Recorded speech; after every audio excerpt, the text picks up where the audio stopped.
Relax relax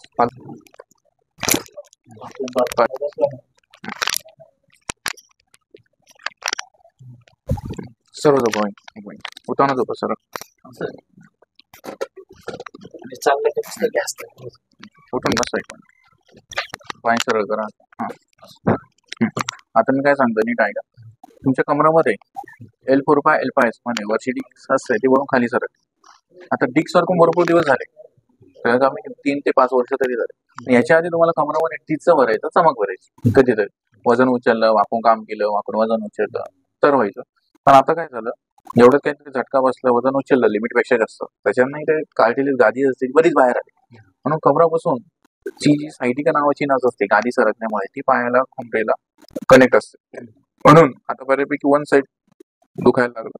कधी कधी मुंगे येणार, जास्त मांडी घातली, जास्त गुडघ्या बसले, जास्त चालले, जास्त उभं राहिले की त्रास देतो कमर किंवा पाय. आता यालाच म्हणता येईल सायटिका प्रॉब्लेम. आता जेव्हा डिस्क पोझिशनला जाईल, कार्टिलेज लेवलला येईल तेव्हा हे क्लिअर. पण सगळ्यात महत्वाचं, जसं एकदा बीपी डायबिटीज आजार लागतो तो मरेपर्यंत असतो, तसं मणक्याचा आजार पण एकदा लागला तो आयुष्यभर असतो. पण त्याला तुम्ही जर ट्रीटमेंट घेऊन नियमात राहिले तो मरेपर्यंत त्रास देत नाही. फक्त त्याचे ते नियम समजून घ्यायचे असतात. नियम प्रिकॉशन तुम्हाला समजले, कोणत्याही डॉक्टरची ट्रीटमेंट घ्यायची गरज नाही नंतर, आणि गोळ्या औषधं घ्यायची गरज नाही. नाहीतर जर तुम्हाला जर नियमच नाही समजले की ती आयुष्यभर जरी तुम्ही ट्रीटमेंट घेत असले तुम्हाला उपयोग होत नाही आणि होऊ शकत नाही. आता तुमच्या कमरामध्ये गॅप पडल्यामुळे तुमचं लिमिट इथून पुढे तुम्हाला लागू झालं. इथून पुढे 15 ते 20 किलोच्या पुढे वाकून जास्त वजन नाही उचलू शकत, कमराला झटका बसेल अशा काही गोष्टी करू नाही शकत, पालथं नाही झोपू शकत, 30 डिग्रीत बसू नाही शकत, झोपू नाही शकत. एकदा डिस्क पोझिशनला गेली, कार्डियस लेवलला आलं की त्यामुळे होते. याला 10 दिवसाची प्रोसेस आहे.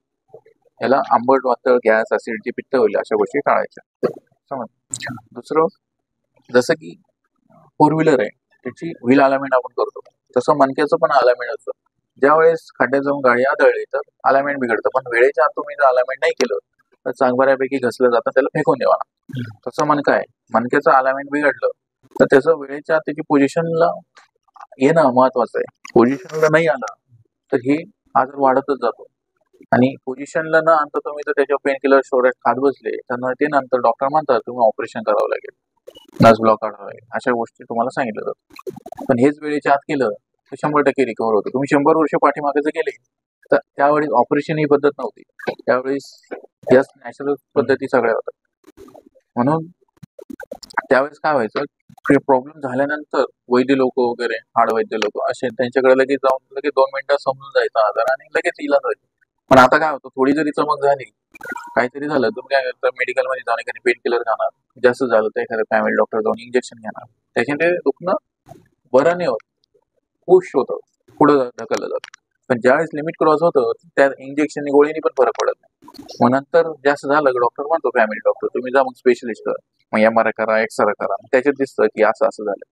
तोपर्यंतच नाही जमत. पण तेच जर तुम्ही आमच्याकडे आले तिथे एकांनाच चेक करून लगेच समजतं की तुमची अशा ठिकाणी गॅप पडलाय, अशा ठिकाणी गादी सरकली, त्याच्या लगेच प्रॉपर ट्रीटमेंट झाली तर लगेच रिकव्हर होते.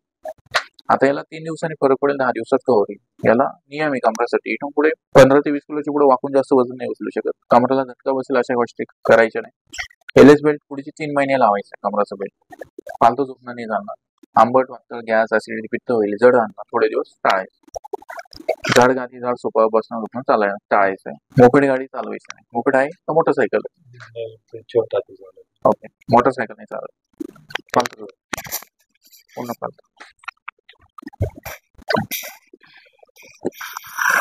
राहिलं कुठे बोलले,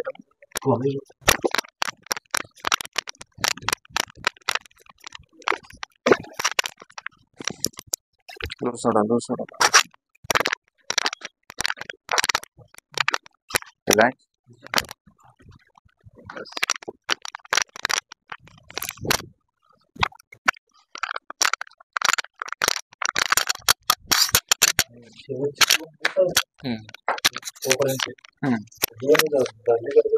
कुशल झोपा, तीनच झोपल्यामुळे त्रास आहे, खाणं झोपा जायचं, माझ्याकडे तुमचं त्रास आहे, अशी आहे का राहतच. रिलॅक्स. इकडे डोकं इकडे डोकं इकडे, हळूहळू इकडे, पेशेंट घ्या असं ऐसे आएगा रिलैक्स